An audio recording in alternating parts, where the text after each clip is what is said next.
tubahaye ikaze abadukurikiye mwese kuri radiyo ya Ruda aho muri hose turabareba abari mu mujyi wa Kigali, Nyamirambo, Kimironko, Nyabugogo, Kacyiru, aho hose za Nyabisindu, aho hose abari Batsinda, mwese tubahaye ikaze muri kiganiro cyacu. Sawa gusa so mu mujyi wa Kigali gusa, abari mu majyepfo, amajyaruguru, iburasirazuba ndetse n'iburengerazuba, aho ni mu Rwanda ndetse burengerazuba bw'u Rwanda ho muri Kongo, mu burasirazuba bw'u Rwanda muri Tanzania, amajyaruguru muri Uganda ndetse n'amajyepfo ni mu Burundi, gukomeza n'abaturanye bo muri East Africa, mwese tubahaye ikaze. Tukomeje abari muri Amerika ruguru, Amerika y'epfo, Ubushinwa, abari muri Korea, mwese tubahaye ikaze mu kiganiro cyacu, uko mwakomeje kugenda mutwereka ko muba mudukurikiye 5/5.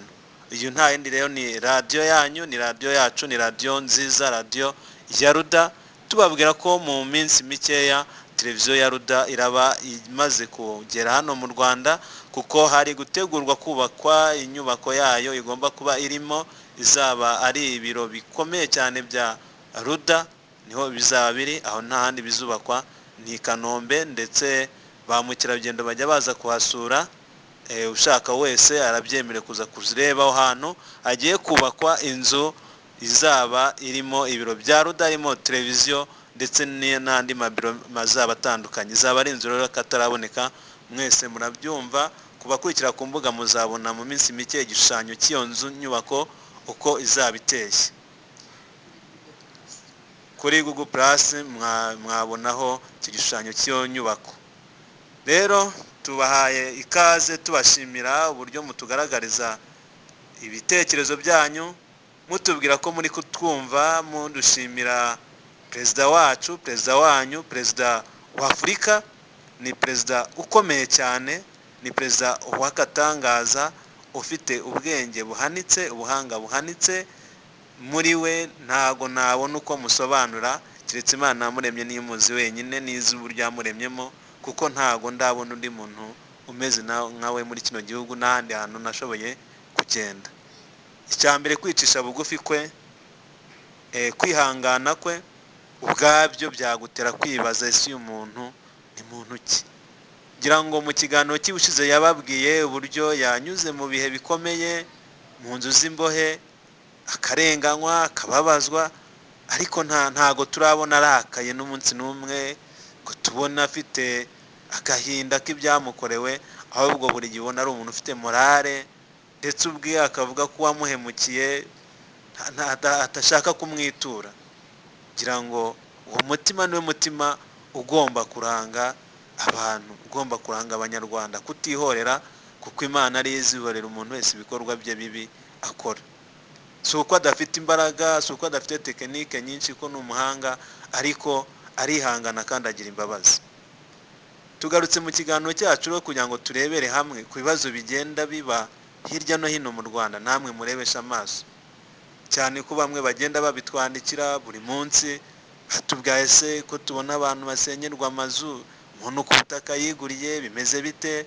Hari uherutse kutubwira uburyo abazunguzayi, ndetse mu nkuru imwe twanabonye ko hari uwagize n'ibyago agafungwa asize abana mu nzu, abana batoya, asura agasanga abana barapfuye. Murumva ni ibintu biteye agahinda kandi bibabaje. Niba ariyo viziyo 2020 ntago turabimenya neza, ariko perezida wa Ruda arahari nk'umwarimu ku rwego mpuzamahanga, kandi nk'uje gukosora ayo makosa yose ari kugenda aba, namwe mugenda mwibonera, kuko aho ugeze hose usanga abo twagiye dushobora kuganira batatwemere ko twakoresha amajwi yabo cyangwa amashusho yabo kuri ino radiyo. Twaraganiye, turandika inkuru, bari ahantu hatandukanye, mu bacuruzi batandukanye, bavuga bati ikibazo cy'imisoro, imisanzu, ibyo byose bituma tudashobora gutera imbere, ku buryo natwe tubura icyo dukorera. Wakwibaza mbese u Rwanda rwacu ruri kuva he, ruri kujya hehe? Ni ikibazo namwe mbabajije ku badukurikiye.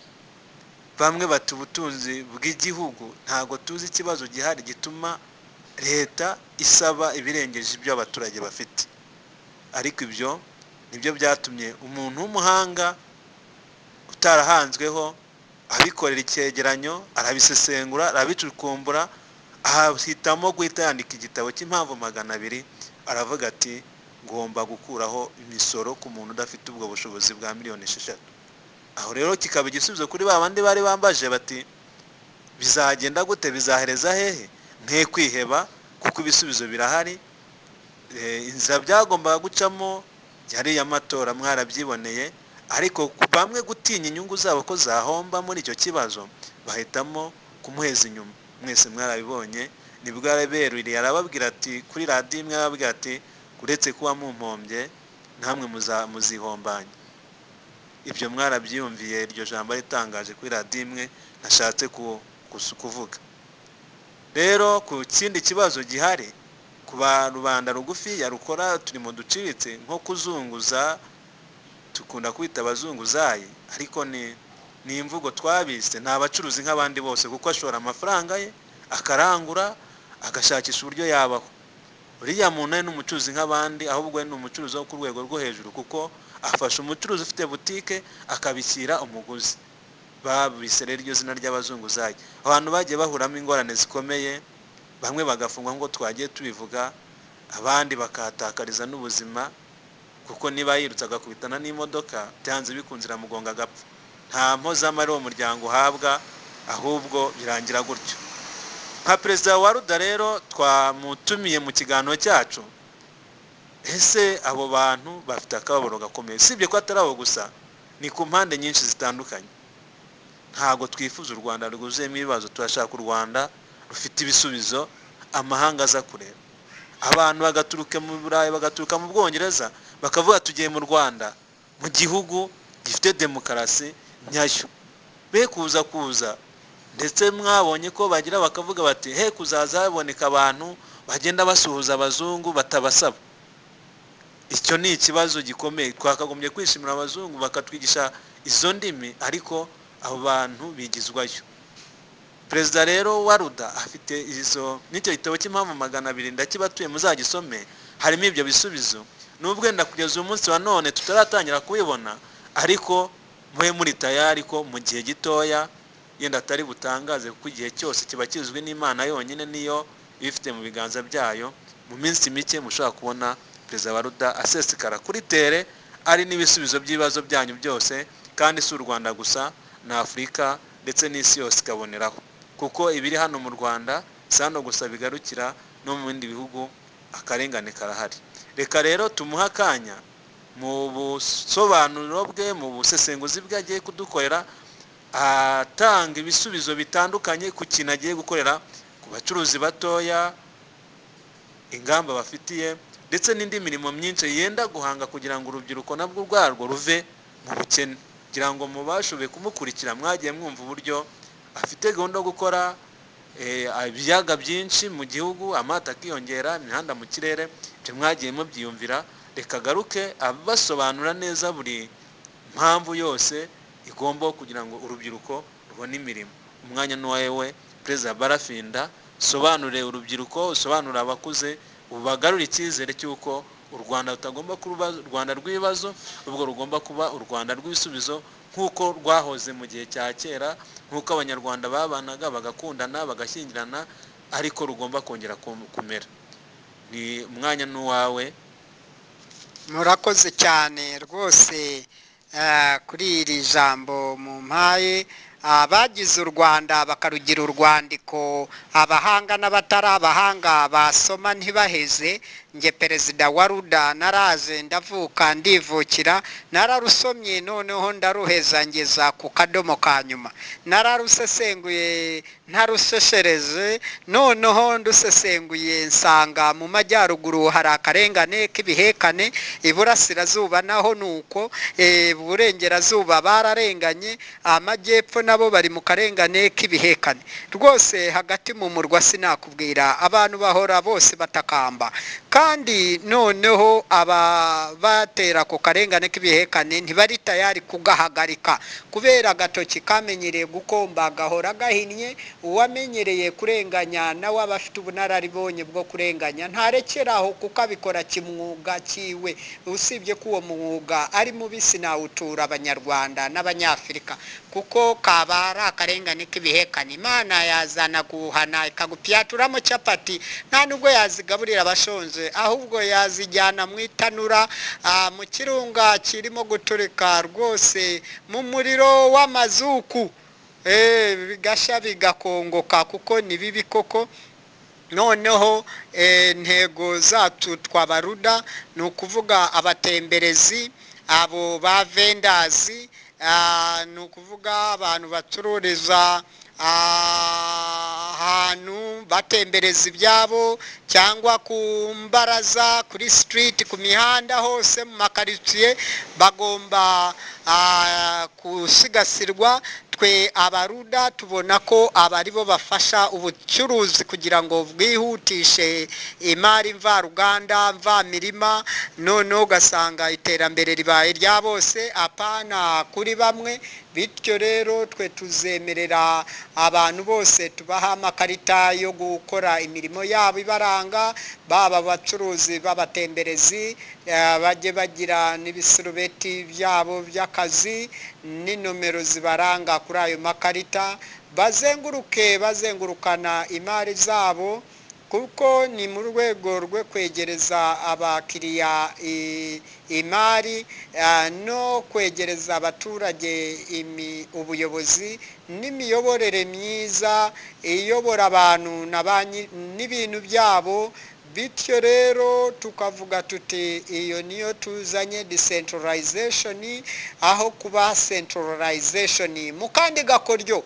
Abantu ugasanga ubutegetsi buva hejuru bugenda ngo bumanuka, kandi nyamara buva hasi ngo bugenda buzamuka. Aho babaririye mu mibare ntibabasobanuriye inzira nyakuri, nizamuka n'imanuka. Abantu baheze mu mayirabire yaho hagati ntibazi, bari hagati ya centralization decentralization, bari mu mvange iteye ite.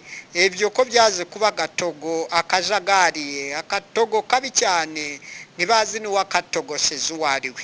Bityo rero twe abaruda tuze gukuraho ibyo byose bijagaraye, bijagarika abantu, bikabajagarika. Noneho ugasanga umuntu yabaza icyemewe ni ikihe muri Repubulika y'u Rwanda, ntibamwereka ngo iki kiremewe, ahubwo gusa baramubuza aho ntukoreho. Yajya kukandira kuri kiriya ntikikorwaho, yakora kiriya ntikikorwaho nacyo, kiriya nacyo ntikemewe.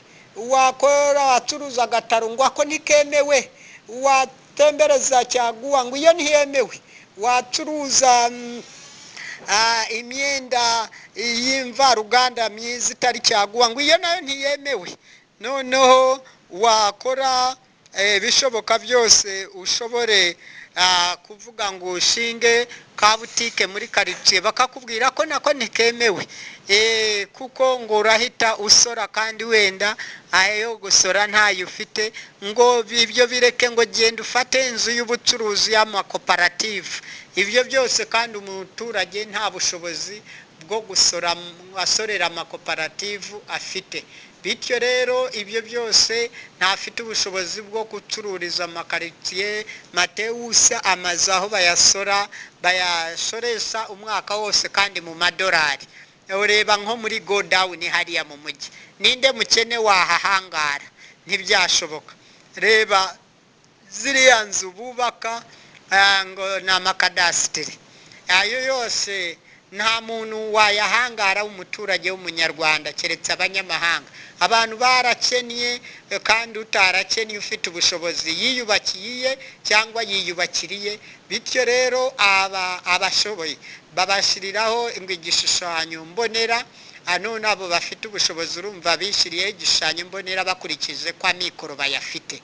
None abatafite amikoro bo barababwiye bagende bapfe birwarize, ntibemerewe no kuzamura n'akazu ka nyakatsi mu kibanza cyawe, nta nubwo wemerewe kuzamura metero 10 kuri 7 bijyanye n'ubushobozi bwawe. Haba n'enye kuri 5 cyangwa 4 kuri 6.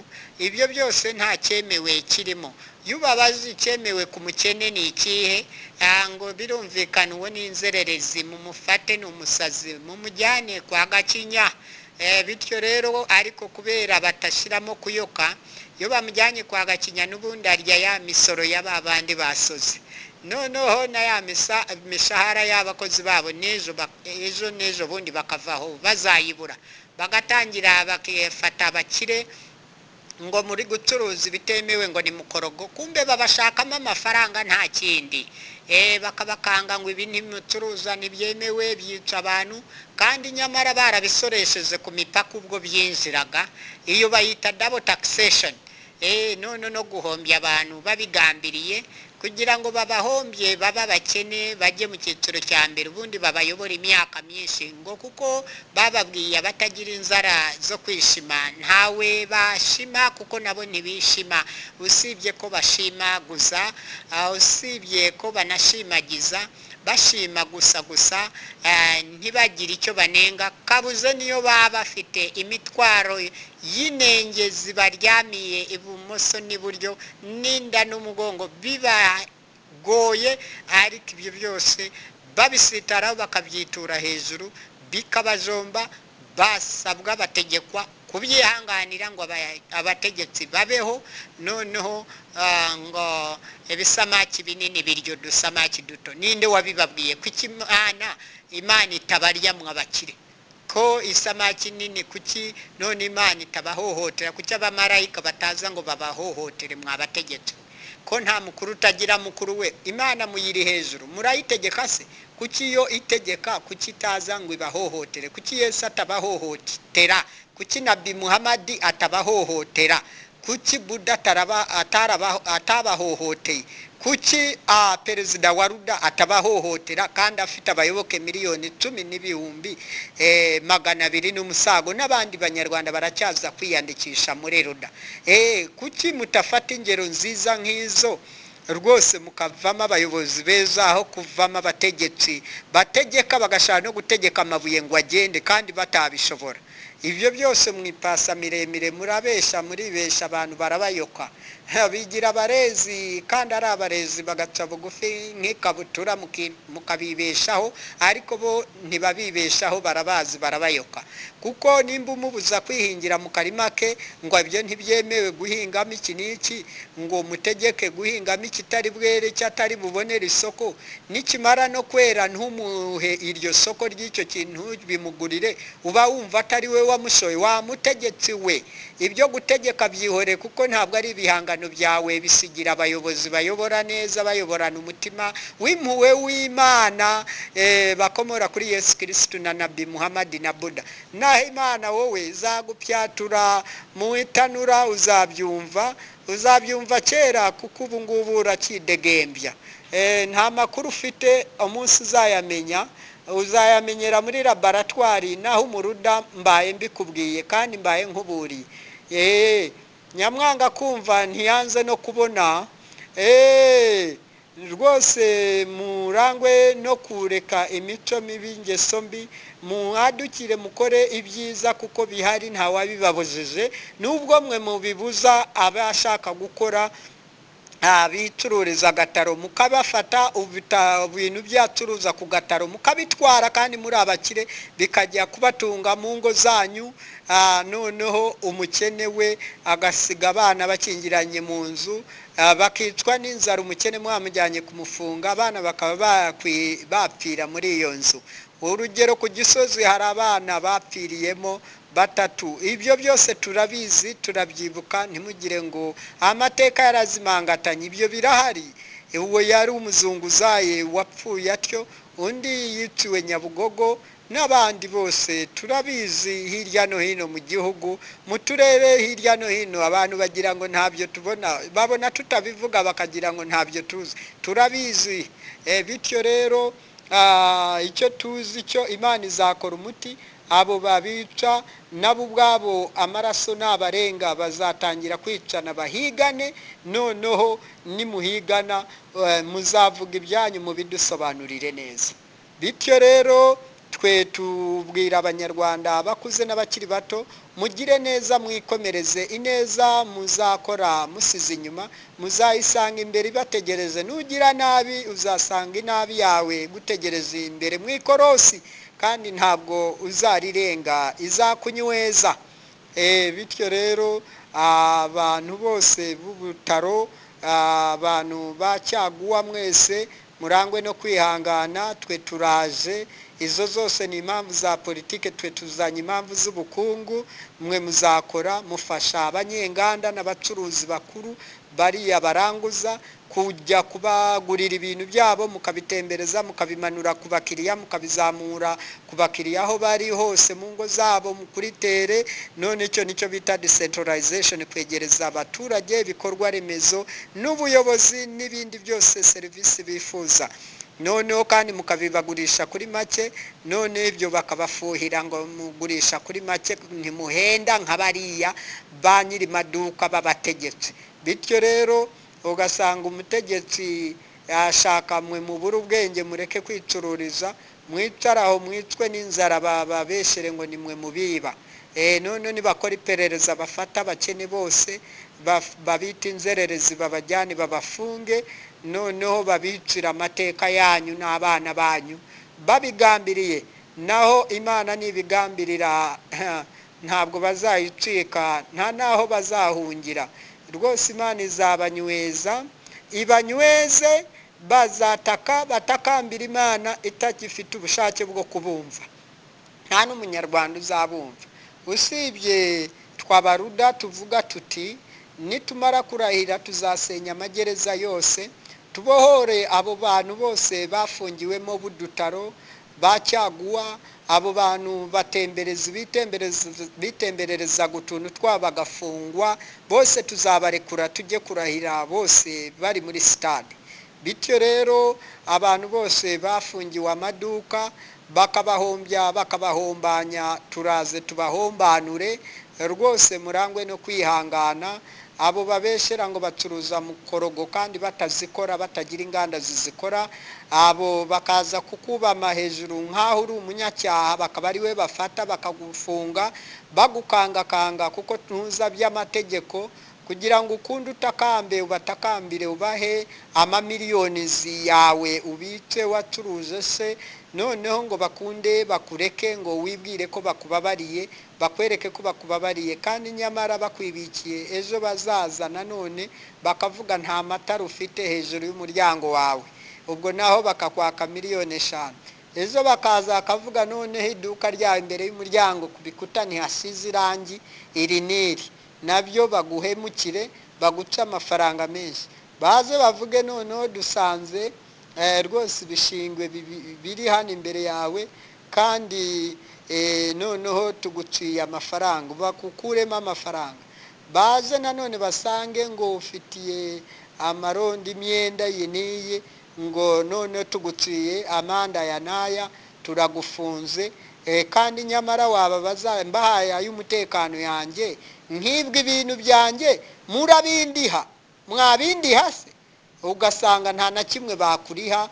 Iyo bakwibye ukababwira dore banyibye mu nyishuri ibyo banyibye, barakwamagana akakubwira se nitwe twakwibye. Ibyo byose babyita uburyabarezi. Ubwo mubukure ku bantu, abantu barayoka, abantu bazi ubwenge, barafungutse, barahumutse, n'amatwi yabo uvuga gahoro bakakumviriza cyane. Nimba ufite ibitekerezo byiza cyangwa bya nta kigenda bidafite aho bikura, abantu binabaganisha, barakuyoka, barakuzi, n'ubutakubwira ariko barakuzi kandi bakwihorera bakubona. Bityo rero twe abaruda tuzemerera abantu bose tubaha ibiserubete n'amakarita, abatemberezi bafashe, abacuruzi bakuru n'abanyenganda bakomeze bakora ibintu, babisakaze mu gihugu hose, mu turere, hose, mu mirenge yose, mu tugari, mu midugudu, mu ngo ku zindi. Noneho twongere umutekano w'abantu n'ibintu bose, baba ingo, baba abo batemberezi bose, nta n'umuntu tuzongera kubona kaboko yajya kwiba iby'undi muntu. Yaba umutegetsi ntazitwaza ubutegetsi ngo yibe umuntu, uzajya umuntu umwiba nka radiyo imwe umwishyura amaradiyo 5 ahwanye n'intoki zawe 5 zayijyanye, zayiteruye. Noneho nunanirwa tukujyane ku nsimburagifungo.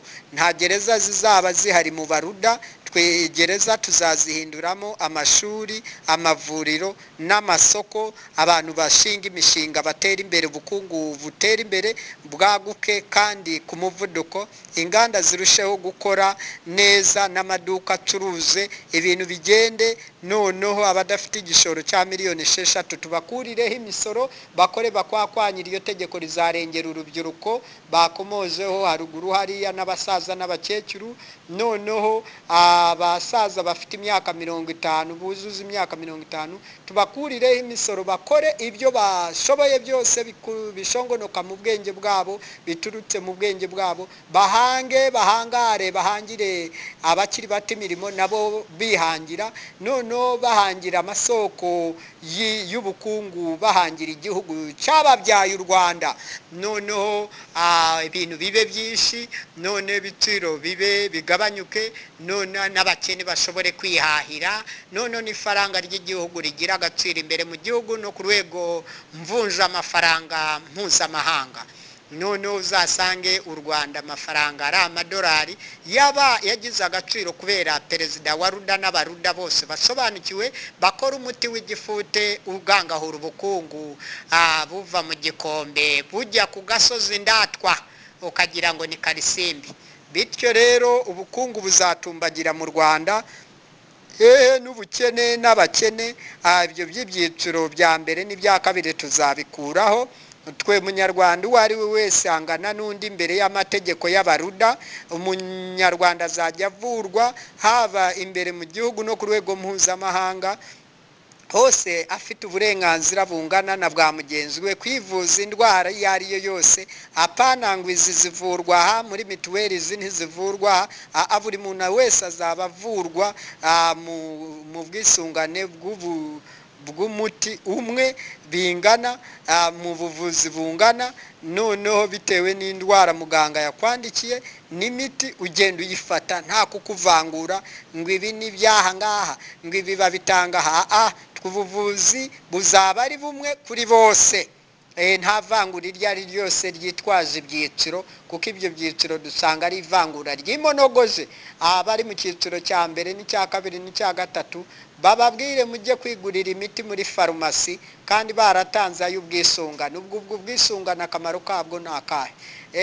None niwe mukene bajye kumuha imiti itanavura, itanagera no ku burwayi arwaye cyangwa arwajije. Ibyo byose ni akarengane k'ibihekane. Twe turazi ibyo byose tubikureho, turenganura abantu bose bajye bivuza bingana. Abaganga mube muri tayari gukora akazi kanyu n'inshingano zanyu, nta vangura iryo ari ryo ryose. Bityo rero ibyo bizaba ari uburyohe ku banyarwanda bose, abakire n'abakene, abize n'abatarize, abakuze n'abakiri bato, bose bajye bavurwa neza kandi mu buryo bukwiriye. Ntawe batuma kugura imiti muri farumasi, ntawe bagurisha imiti y'amaserumu ngo bayitere umurwayi yakira bamugurishije nk'amaserumu 5-7, none umuntu akagangahuka bamushyizemo serumu imwe, izindi 6 ibitaro bikazijyanira. Kandi ntibemere kuzimusubiza kuko ari we waziguriye, bakazitwarira ubuntu ntibanamusubize n'amafaranga yaguze iyo miti. Ibyo byose ni akarengane turakazi hirya no hino. Abo bategetsi bategetse ibidashoboka rwose. Abaturage barabariye rwose, babigambiriye kubagira abahanya, kubagira abatindi, kubagira abakene banyakujya ku ngufu. Izo ngufu rero twe turaje tugabanya amaferi yazo, tukore ibikwiriye gutanga serivisi kuri bose kandi mu buryo bungana, abakuze n'abakiri bato, ibitsina byose, nta vangura iryo ari ryo ryose. Ubwo nabo bose abacuruza bikeya nabo badafite igishoro cya miliyoni 6 tuzabakuraho imisoro, nimuzongera gusora. Bazajya batangira gusora bageze miliyoni 6 kuzamuka. Uzasanga akamaro kabyo bose nibakora, nibahanga imirimo, nibatangira gusora igihugu cyose uzasanga tufite amafaranga menshi azinjira mu isanduku ya leta, noneho uzasange ingengo y'imari yariyongereye kurusha iy'Abashinwa n'iy'Abanyamerika no muri Aziya yose ubateranyirije hamwe, tutangire tugurize n'ayo mahanga. beneri zaba yarahunitse, twarubatse n'izindi beneri nyinshi mu gihugu, none usange byose ni uburyohe, ni amasitowa ya beneri nkuru. Ibyo bizaba ari ubukombe Rwanda, amahanga azaza twigireho mu by'ubukungu, kugangahura no kubuteza imbere, byose bazabibariza Rwanda mu Banyarwanda, kandi tuzabyigisha abakiri bato n'abakuze uburyo bazigama kandi kare, none bazigamira na pansiyo zabo, noneho abantu bazagira amasaziro meza, noneho abana bazigira amashuri abanza n'ayisumbuye ku buntu, kaminuza bagabanyirizwe bose bige. Ibyo byose bizaba imbaturabukungu y'Abanyarwanda muri rusange, nta n'umwe uzongera kubavangura.